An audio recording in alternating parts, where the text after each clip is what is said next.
Hello, everyone. Welcome to the Clarity 15.9.1 additional attribute support section. I've actually got three items we're going to talk about today. One, the staff module. There's some additional per period metrics that are TSVs that are there in the form of actuals, ETC, total usage, remaining allocation, and remaining availability. They're all out of the box for projects, ideas, and custom investments. The staffing workspace has been updated to include days. So it just becomes an additional unit of planning that's available in addition to FTE and hours. The attachments attribute is now available in the grid. So it can be displayed in all these objects that are noted here on the screen across hierarchies, roadmaps, staff, assignments, risk usage changes, financials modules, cost plans, benefits plans, budget plans. And you can also configure it in Studio to be a single attachment or support multiple attachments, multiple files. So why is this important? So from the staff module perspective, with their additional TSV metrics, customers ask for it. And so we're really focused on driving adoption of the modern UX. And so we're really happy to be able to deliver those additional per period metrics or TSVs in this release. Staffing workspace and days. Again, this has been an ask for many, many moons to include that unit of measure from an allocation planning perspective. It's important for regions primarily outside of the United States or North America, I should say, focused on EMEA and some parts of South America are very interested in using days as an alternate to FTE or hours. It's one of the things that has been kind of blocking, if you will, adoption of the staffing workspace. So days definitely is one more to help customers make that transition. We do know that we have one more thing to work on in terms of mixed bookings for the staffing workspace. And then we'll really turn our energy to refactoring that. But the days is a major improvement. And then we'll do one more related to mixed bookings. Okay, so the attachment, again, it's just, again, focused on driving adoption. User has requested the same types of capabilities that they've experienced in Classic, and so this is one of the key things that we had to make good on. As you know, in the last release, the attachment attribute support was in the flyout and the properties pages only, so we've rounded it out and offered it now in the grid. So staff module. The additional TSVs. You can see here that on the right-hand side, there's our per period metrics kind of under the view options area. All of the available options are there. In the prior release, as you know, we just had allocation and hard allocation. So we're bringing in these additional attributes as per period metrics. The middle image here, the column panel, of course, is showing that they're now also available in totals. So you can bring in a combination of those together. And then this over here, this upper image, all we're talking about here is the scalars. You know, they always should match. They should match the totals values, and then this is an example that they are. So all of these now are available out of the box for in the staff module for projects, ideas, and custom investments. As mentioned, days is now available as a selectable unit of measure from an allocation planning perspective under settings and staffing. And so the right-hand image is just showing that inclusion of it. And then once that's selected, here's an example here on the lower left here of the resources to investment view with days being selected as a unit of measure across these monthly periods. Again, as an alternate to either FTE or hours. Oh, the last thing I want to mention is that it's available in the resources and investments pane, the investment to resources pane, as well as the requests section of the page. attachments in the grid. Right-hand side is more of a reminder that in Studio, you create the attachment attribute. In the prior release, of course, it only supported the flyout and the properties pages, but now you create it once in Studio and you have access to it in whatever object you attach this attribute to. So we're really excited to have that now in the grid. All right, so I'm going to switch on to the demonstration here. I'm going to talk about the staff module, configuring those additional attributes.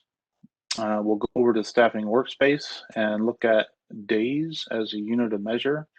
And then we'll come back to the kind of a grid and work on the attachment attribute. Okay, let me switch to the product. Okay.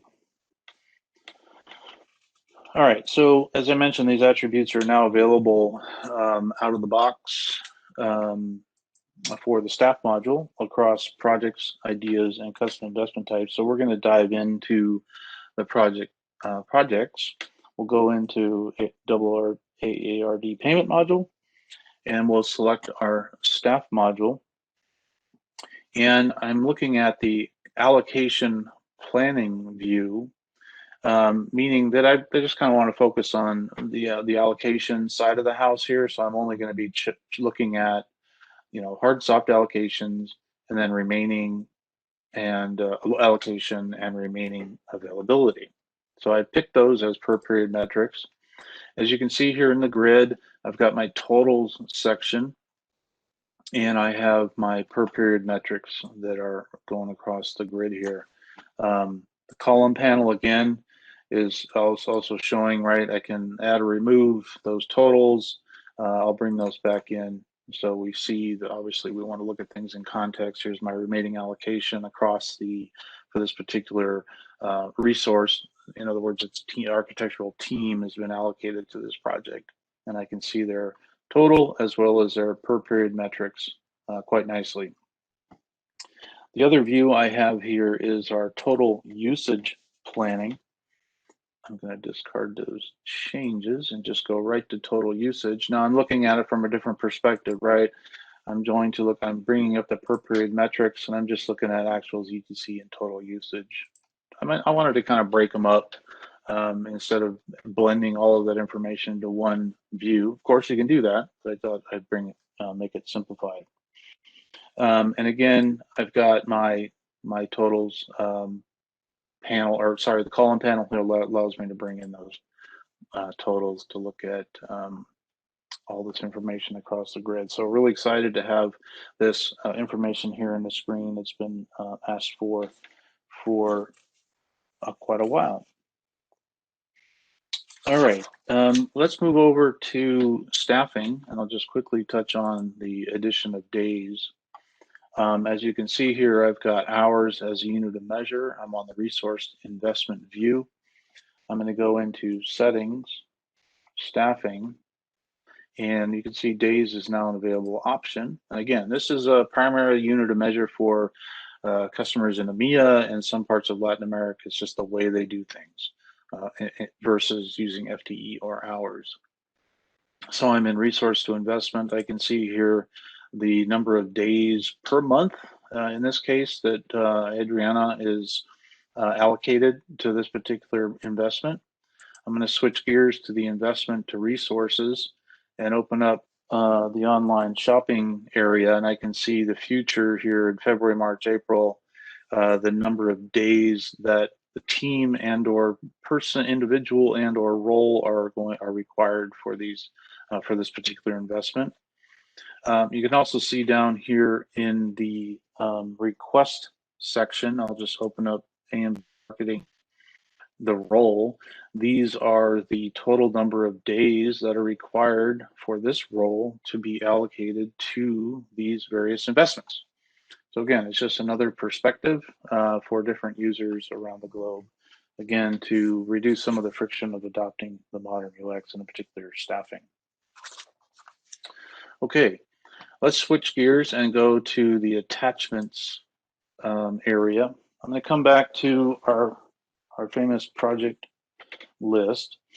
And as you remember, the attachments attribute was only supported in the flyout and the properties pages in the last release. So we've done the work necessary to allow you to bring it into the grid. So here I've got it positioned right here.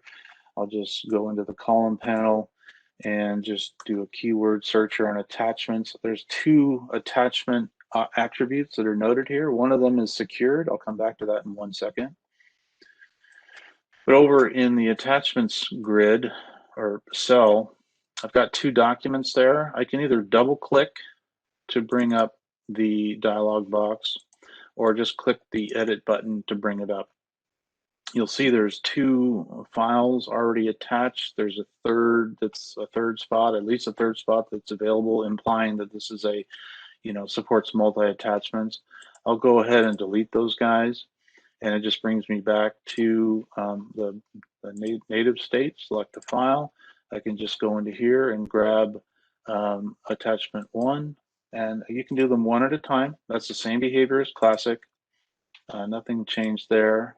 Attachment 2 and attachment 3, right? So multiple attachments, and it looks like I can keep going, right? So let me just open up attachment 1. I'll download it. It went to the tray. You can see down here on the lower left because I'm on a Mac. Just open that up. There's my contents that I was looking for. And you notice that the attachment is no longer in the tray, just a nuance of the Mac. So let's go over to the right-hand side. Again, it is an attachment attribute that's also been configured here. The key point here is it's it's been secured, you can tell, and it's read-only, which means that I, as a user, don't have access to the information and/or the document itself. So just wanted to make sure you are aware of that with respect to securing the attribute, the attachment attribute, along with any other secured attribute. Okay, so that concludes the demo of the additional attribute support.